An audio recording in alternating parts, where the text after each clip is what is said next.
Hello नमस्ते यहाँहरू सम्पूर्णलाई आजको दिन शुभ बितोस् भन्न चाहन्छु। सबैलाई पशुपतिले रक्षा गरून् भन्न चाहन्छु। हरेक सपनाहरू तपाईको पूरा हुन्।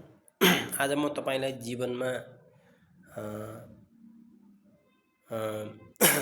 कुनै पनि मानिस जीवनमा यदि कुरा बुझेपछि ऊ सफलता हुनबाट तपाईलाई कसैले रोक्दैन र तपाईं सफलता हुनको लागि के गर्नुपर्छ भन्ने कुरा म तपाईलाई सठिक रूपमा भन्न चाहन्छु। तपाईले बुझ्नुहुनेछ।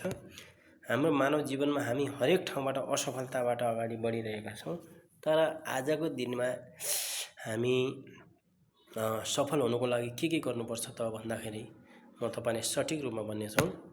65-70 मा पनि मान्छे जीवन बदल्न सकिन्छ। जस्तै मेरो उमेर गइसक्यो, अब म 40 काटिसकेँ, 50 पुगिसकेँ, 60 पुगिसकेँ, अब मैले केही गर्दैन, धिक्कार छ जिन्दगीमा, मैले केही पनि गर्न सकिनँ भनेर तपाईले निराश हुनु पर्दैन। तपाई सफल हुनको लागि तपाईले उमेरले छेक्दैन, मात्रै तपाई निरोगी हुनुपर्छ, स्वच्छ हुनुपर्छ, फिजिकली रूपमा तपाई तन्दुरुस्त हुनुपर्छ। त्यसैले तपाई सफल बन्नको लागि र तपाई कुनै पनि ज्ञान लिनको लागि तपाईलाई उमेरले रोक्दैन। साच्चै तपाई सफल हुन चाहनुहुन्छ, तपाईसँग भिजन प्लान छ भने तपाई सफल हुनलाई कसैले रोक्दैन। मुख्य कुरा इच्छा शक्ति हुनुपर्छ। अर्को कुरा कुनै पनि व्यवसाय गर्दाखेरि मतलब 10 वर्ष अनिवार्य गर्नुहोस्। तपाई चिया बेच्नुस् 10 वर्ष बेच्नुस्, कफी बेच्नुस् 10 वर्ष बेच्नुस्, तरकारी बेच्नुस् 10 वर्ष बेच्नुस्, पोलिटिक्स गर्नुस् 10 वर्ष अनिवार्य गर्नुस्, न कि 2-2 वर्षमा 6-6 महिनामा व्यवसाय बदलेर सफल हुन सकिँदैन।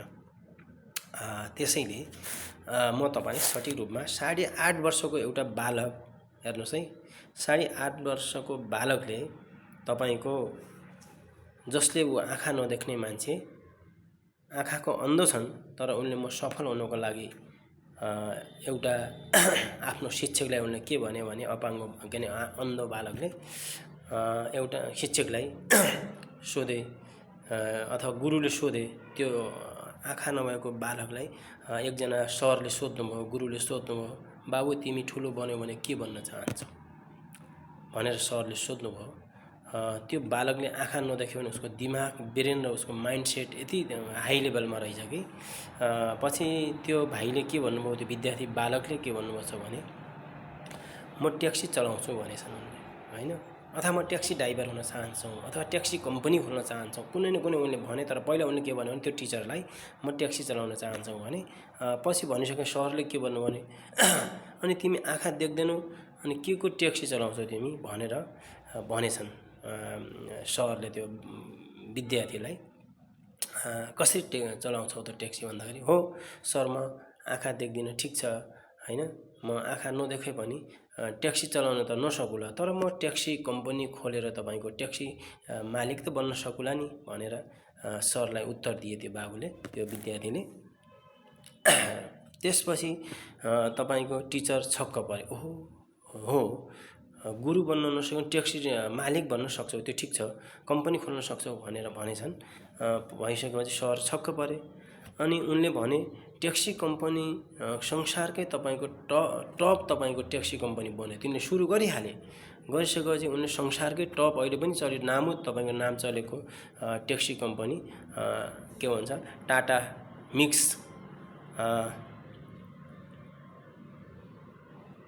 क्यालो नेक्स 8 वर्षको बालक हुन्, तिनको नाम टाटा मिक्स हैन भन्ने तपाईको एउटा के भन्छ कम्पनी भयो। त्यसपछि उनले तपाईको उनको नाम क्यालो नेक्स हुन्, जो 8 वर्षको बालक ट्याक्सी कम्पनी खोलेर विश्वको सफल तपाईको ट्याक्सी कम्पनी सफल मतलब व्यवसायी बन्न सफल भए। हेर्नुस् है, सफल हुनको लागि कसैले रोक्दो रहेछ त? आँखा नदेख्ने बित्तिकै रोकिदो रहेछ त? सपनाहरू चाहना भयो भने बहाना गरेर हुँदैन कि चाहना भयो भने सफल हुनको लागि तपाईलाई कसैले रोक्दैन।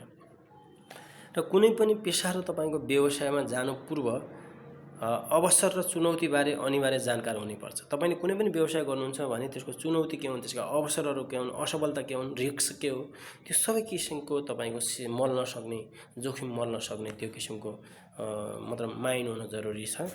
अर्को माइकल जोर्डन भनेका पनि तपाईलाई थाहा छ संसारका तपाईको सफल खेलाडी हुन्, हैन, बास्केट खेलाडी हुन् माइकल जोर्डन भनेको। उनले तपाईँको 9000 खेल खेले के हेर्नुहोस् है, तर ऊ सफल भएन। 9000 खेल खेल्दासम्म सफल नहुने किन भयो म भनेर अरू तपाईँ हामी भए त भाग्थ्यौँ होला, हामीले तपाईँ गिल्टी फिल हुन्थ्यो, हिन्तावत हुन्थ्यो होला, तर उहाँ असफल हुन खोजिरहनु भएको थियो, तर पनि उहाँले छोड्नु भएन, उहाँ हिक्मतमा हार्नु भएन। 9000 खेल खेल्दा पनि तपाईँको असफल भएको मान्छे पछि उहाँले तपाईँको खेल्दै खेल्दै खेल्न छोड्नु भएन। खेल्दै खेल्दै जाँदा उनी विश्वकै तपाईँको एउटा सफल तपाईँको के हो त भन्छ बास्केट खेलाडी हुन सफल हुनुभयो माइकल जोर्डन। त्यसैले मान्छेलाई सफल हुन उमेर बहानाले रोक्दैन। त्यसैले सबैभन्दा ठुलो कुरा यी कुराहरू तपाईँले बुझ्नु हो भने सफलता हुनको लागि अथवा तपाईँलाई खुसी बनाउने चाबी तपाईँसँगै छ, अरूसँग छैन। तपाईँ खुसी हुन चाहनुहुन्छ, तपाईँ सफल हुन चाहनुहुन्छ, तपाईँ राम्रो या नराम्रो जे पनि हुन चाहनुहुन्छ, त्यसको चाबी तपाईँसँग छ। त्यो चाबी कस्तो ठाउँमा प्रयोग गर्ने, कहाँ के गर्ने भन्ने कुरा तपाईँले बुझ्नुपर्छ भन्ने कुरा तपाईँसँग राखेँ। धन्यवाद।